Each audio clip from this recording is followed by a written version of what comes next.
But for someone who decries cancel culture, she seems awfully eager to participate in it. Her latest target is Chrissy Teigen, who is currently under fire. Kelly was excited to fan the flames. On Instagram, Chrissy Teigen's history of social media bullying was called out. And now her career, business deals and, of course, reputation all hang in the balance, the page announced. Kelly Dodd left a very public reply in the comments below the Instagram post. What's ironic is that she has the audacity to say, "Why am mean," Kelly wrote. "And our show is hard to watch because it is so mean." She jabbed. Karma is a bitch.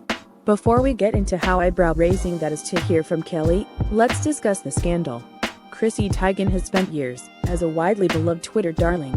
From relatable tweets to messy tweets to food recipes to clapbacks, she was widely liked.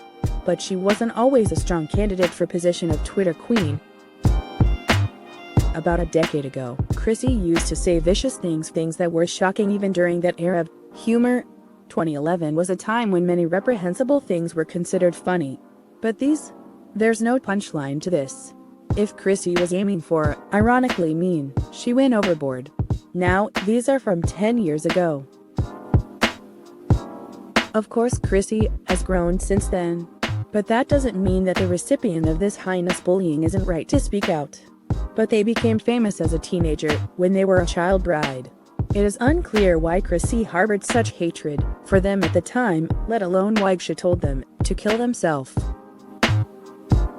Chrissy has apologized after these heinous old tweets were brought to light, and Courtney has tentatively accepted her apology. But it's never pleasant to see that someone had an ugly side when they were less famous. But is Kelly necessarily the best person to call out Chrissy or anyone else? Because it's true that Chrissy said reprehensible things years ago. One could argue that being deliberately cruel to fellow rich people is part of Kelly's job. She's a real housewife. There's more to that than pretending that she vacations with her neighbors every year. She is expected to be unkind to her classmates at times, if only up to a point.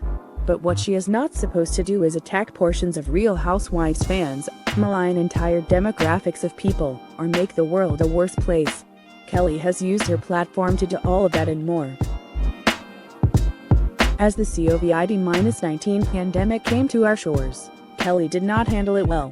She flaunted lockdown rules, celebrated when people didn't wear masks, and worse. Kelly said untrue things about the virus and the death toll and said that the virus was God's way of thinning the herd. She combined heartlessness with dangerous, false claims about masks in the pandemic. Kelly walked back some of her claims, but not most of them. And that was not her only atrocious, inexcusable behavior in 2020. Remember the historic Black Lives Matter protests of last summer. Kelly referred to some of the largest civil rights protests in American history as terrorism in America, while some simply blamed her Fox News then fiancé, now husband. She's a grown woman. Kelly ardently defended her outrageous statements, both online and at the reunion. She refused to simply listen to a lot of what was said.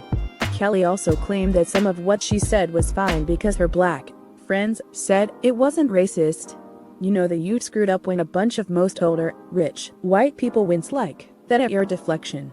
Kelly tried to claim that all of this was about a bad hat and her political views. But racism and the virus might be politicized, but they are not political. Kelly is just a bad person. Curious that the woman who gripes so much about people trying to cancel her is so eager to pile onto Chrissy.